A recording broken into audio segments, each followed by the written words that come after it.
പണ്ടൊരു പഴമൊഴിയുണ്ട്, ഒരു ഭരണാധികാരിക്ക് ഭ്രാന്ത് വന്നാൽ ഒരു രാഷ്ട്രം വലിയ വില കൊടുക്കേണ്ടി വരുമെന്ന്.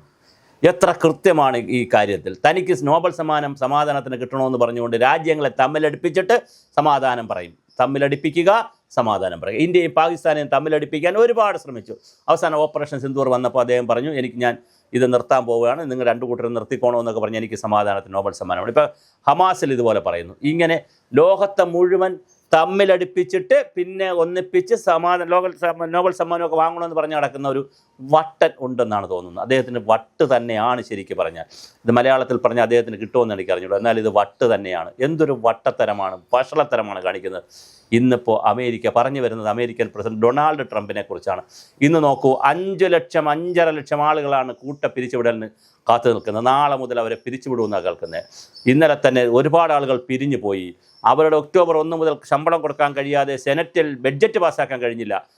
ഡെമോക്രാറ്റിക് പാർട്ടിയിൽപ്പെട്ട 7 സെനറ്റ് അംഗങ്ങളിൽ 5 പേരും വിട്ടുനിന്നു, 2 പേർ മാത്രമേ അനുകൂലിച്ചുള്ളൂ. അതുകൊണ്ട് ബഡ്ജറ്റ് പാസ്സായില്ല. ബഡ്ജറ്റ് പാസ്സാവാത്തതുകൊണ്ട് എന്താ സംഭവിച്ചത്? അവർക്കിത് കൊടുക്കാൻ പറ്റില്ല. മെഡിക്കെയ്ഡ് എന്ന് പറയുന്ന ആരോഗ്യ ഇൻഷുറൻസും അതുപോലെ തന്നെ മറ്റ് ആരോഗ്യ ഇൻഷുറൻസുകളുണ്ട്. ധാരാളം ആരോഗ്യ ഇൻഷുറൻസുകളുള്ള ഏർപ്പെടുത്തിയതാണ് അവിടെ. പിന്നെ തൊട്ട് മുമ്പുള്ള പ്രസിഡന്റുമാരൊക്കെ, ജോർജ് ബൈഡനും അതുപോലുള്ള പ്രസിഡന്റുമാരൊക്കെ ധാരാളമായി ആരോഗ്യ ഇൻഷുറൻസുകൾ ഏർപ്പെടുത്തി. അതൊക്കെ വളരെ പോപ്പുലർ ആയിരുന്നതാണ്.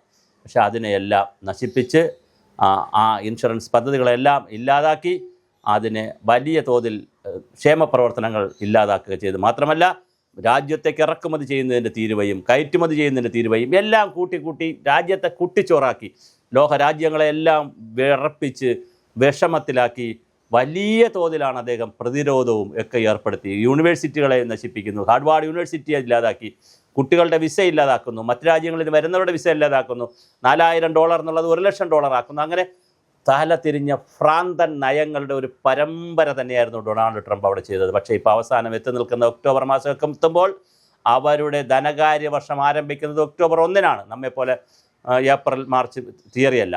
അപ്പോൾ നമ്മുടെ ധനകാര്യ വർഷമല്ല, കേരളത്തിലെ ധനകാര്യ വർഷം ബഡ്ജറ്റ് വർഷമല്ല. ഒക്ടോബർ 1-ന് ആരംഭിക്കുന്ന ബഡ്ജറ്റ് വർഷത്തിൽ അവർക്ക് പണം ബഡ്ജറ്റിൽ നിന്ന് മാറ്റാൻ പറ്റുന്നില്ല, സാലറി കൊടുക്കാൻ പോലും പറ്റുന്നില്ല.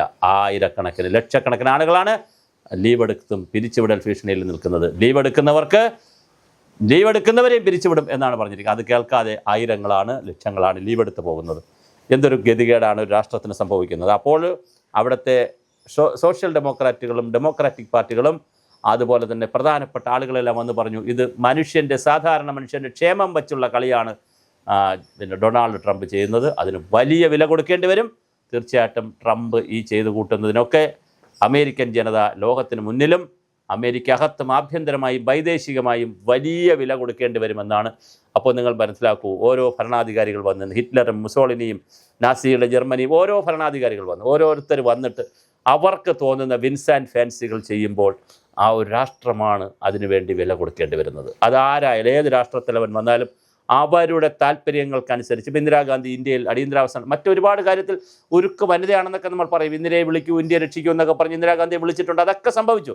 പക്ഷേ അടിയന്തരാവസ്ഥയെക്കുറിച്ച് നമുക്ക് കാളരാത്രികൾ മാത്രമാണ് സംഭാവന ചെയ്തത് എന്ന് പറയുന്ന പോലെ ഭരണാധികാരികളുടെ വിൻസ് ആൻഡ് ഫാൻസികളുടെ തീരുമാനങ്ങളനുസരിച്ചും അവരുടെ ഉപദേഷ്ടാക്കളുടെ തീരുമാനം അനുസരിച്ചും അവരുടെ ഈഗോയും കോംപ്ലക്സും അനുസരിച്ച് ഒരു രാഷ്ട്രമാണ് ഇല്ലാതാവുന്നതെന്ന് അവർ തിരിച്ചറിയുന്നില്ല. അമേരിക്ക ലോകത്തിൻ്റെ അജയ്യ ശക്തിയായി, ചോദ്യം ചെയ്യാൻ പറ്റാത്ത, ആർക്കും ചോദ്യം ചെയ്യാൻ കഴിയാത്ത വലിയ ശക്തിയായി നിന്ന് അമേരിക്ക ഇതാ വലിയ തോതിലാണ് കൂപ്പുകുത്തുന്നത്.